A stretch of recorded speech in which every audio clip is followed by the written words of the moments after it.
Hi, this is Steve Strope from Pure Vision, and we're here in a little town called Pasadena in beautiful, sunny Southern California.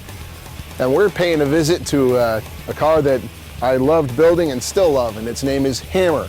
Now, you may have seen this thing a couple of years ago in some different magazines and maybe on the big screen, and you're going to be seeing it again on the big screen in a couple of magazines. So we thought we'd take a minute, walk you around Hammer, and show you it up close in person.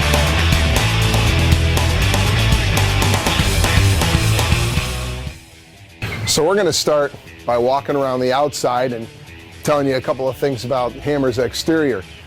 Over the years, I've gotten a lot of emails and phone calls asking, what color is this? I want to paint my car that color. I really, really like it. This is 2003, 2004, right around there, BMW Sterling Gray. They used it on their Z3 all the way up through their like 7 and 8 series. Pretty common color for BMW, and it suits the car very, very well.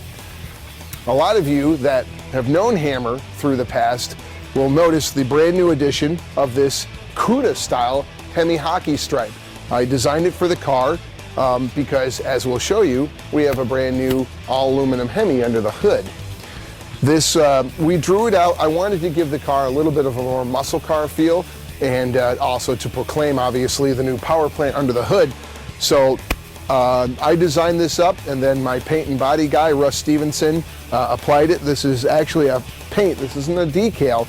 This is the same paint that we used on the hood. It's the old stuff that they used to paint the semi-flat black hoods on all the different Mustangs and AAR CUDAs. I believe it's called Uno. It's a single stage semi-flat and kind of a pain in the butt, because if you get anything in it, you can't wet sand it, you can't buff it, you can't do it. So it's a one shot deal. And of course, Russ did a perfect job. Down to the rims and tires, these are a little different than most guys, especially a little while ago, were using for the muscle car application. This is a high-end European rim called Kinesis. They usually market to the Ferrari, Lamborghini crowd. They're quite expensive. They're a 3-piece rim with a forged center, very lightweight. And Kinesis made these for us. These are called the K19s, the K18s in the front. Sizing is in perspective, 19s in the rear, 18s in the front. These are a 19 by 12 with Michelin Pilot 345 3019s in the rear. In the front, it's a 18 by 10 with a 275 35 18 in the front. A very wide tire for the front of this car. Well, here's the new big news for Hammer. This is a all aluminum 528 cubic inch Hemi. About a year and a half ago, a friend of mine, John Clark at Mopar Performance, said they were developing these new all aluminum blocks and heads with World Industries, and wanted a kind of a big deal car to show the motor in for the first time. And they asked and honored us, asked if we could provide Hammer to display one of the new all aluminum Hemis, and that's what we have here. The motor's built by Ray Barton from Ray Barton Racing Engines over in Pennsylvania, a good friend and one of the greatest Hemi builders on the planet. Not much super radical inside, just big cubes. Probably about, if I remember right, 10.5 to 1 compression, all good componentry internal, just making power on big cubes. The rest is straightforward, Griffin radiator.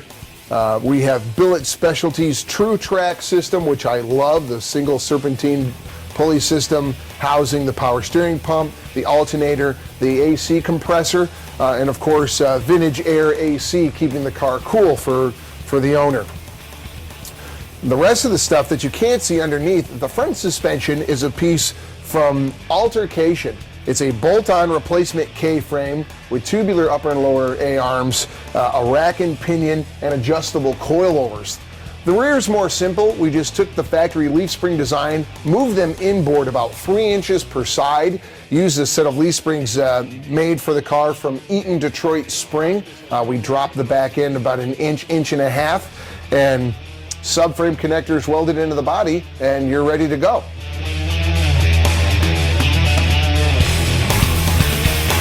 Some other stuff here on the interior. I wanted to keep the dash, like I said, kind of OEM. I didn't want it to look, just a flat panel welded in with some holes drilled for gauges. To keep that OEM feeling, we put a clock over here that Shannon at Redline Gauge Works. It's actually an autometer clock. We just matched the colors and the font to the gauges he made. And Motorhead Jewelry, as you noticed on the back on the tail panel, made us those Hammer letters. I had them make a smaller set to place here on the dash. Again, trying to get that OEM feel.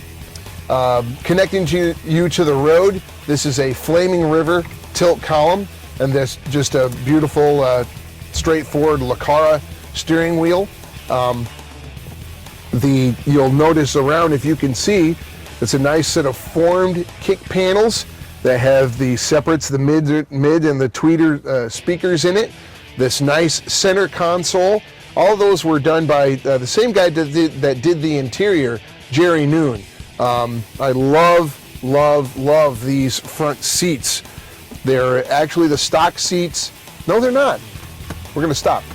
They're not. The dash top and the dash pad and even this lower level satellite line piece of trim are obviously stone stock. And with this lower leather wrapped piece, I wanted to keep that cladding, that big added on bolted stuff that the factory had, those big plastic pieces. I wanted to keep that feeling too, but tighten it up. Then this are actually just 4 pieces of sheet metal. There's actually a small, like 1/8-inch diameter tube chassis underneath this, a tube skeleton per se, and then these panels are welded on top. If you take a good look at the factory dash, they actually come to a peak in the center and they're a flat panel. So I kept that geometric design, but added my own flair. Instead of round gauges in here, just drilling holes and putting a set of autometers in, that big, long rectangle speedometer, I kind of kept that feeling with this big box. I made a drop box and this billet frame with plexiglass. And the gauges, I had a good friend, Shannon, at Redline Gauge Works, make the gauges for me, and they're patterned after a Porsche 911. A really, really neat set of gauges. The controls, the light switch, the dimmer, factory, the wiper that I made mounting blocks on the back of here to have them sit up just come through the holes, but they're all familiar Chrysler switches. These, of course, are for the vintage air. This powers up the car, and you'll hear the fuel pump running. And this push button to start, that's actually painted red. It was silver. That's the push button to, on the factory car, to start the windshield wiper pump, the spray pump. I converted it and made it the starter button, but that's Chrysler also. Hammer's exhaust starts out with a set of headers from a company that I love called TTI. These headers always fit perfectly, and these are a big tube that goes to a 3-inch collector. The exhaust system is thrown together by a friend of mine over at Red Zone Race Fab using 3-inch stainless tube. Flows through a set of Flowmaster mufflers, and then these really pretty Megs exhaust tips out the back.